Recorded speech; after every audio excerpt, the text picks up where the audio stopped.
Sizni uyingizda ham xuddi shunaqa mog'orlash bo'lyapti va nima qilish bilmaymiz. Akajon, mana keyingi obyektga kelganmiz. Keyingi obyektimiz xuddi shunaqa tomdan baland bo'lgan. Uyga to'g'ridan-to'g'ri sovuq uradi, yozda issiq uradi. Hozir ko'rayotganda quyosh bo'ladi. Bu yerga Abdurashid akam Alliance Construction baraka topchilar ishchi oyoq bitkazib beryaptilar. Bu yerda Abdurashid aka neobычно ishlatibdi. Bu yerda 30 emas 50 ishlatibdi. Nima uchun 50 ishlatsa aka? Imorat baland, bagati ko'rinsin deb 50 talik zakaz qildik. Ob'yom katta edi. Bu yerda 80 kvadratda. O'shanga 50 talik zakaz qildim. Haqiqatan kommentariyada aytib keting, akalar 30 qilardik, bu yerda 50 qildik. Qaysi biri chiroyli? Bundan o'zingizlar kommentariyada fikrlarni qoldirsanglar xursand bo'lamiz. Xullas Abdurashid aka necha kunda necha kvadrat bitkazib tashlayapmiz?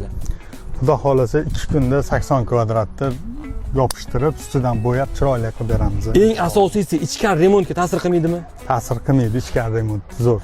Bundan oldin bitkazgan akalar bizga rahmat deb telefon qilishyapti. Xullas effekt zo'r beryapti. Agar sizlar ham xuddi shunaqa tomdan baland joylar bo'lib, qishda sovuq, yozda issiq ketayotganmiz, usta xizmatlar Abdurashid akam Alliance Constructionga Penoplast mahsuloti bo'lsa Universal Decorga murojaat qilasizlar. Narx-navolarni cho'tga qilib zo'r qilib beramiz. Inshaalloh. Videoga like bosib, maksimumni tarqatib qo'yasizlar. Assalomu alaykum.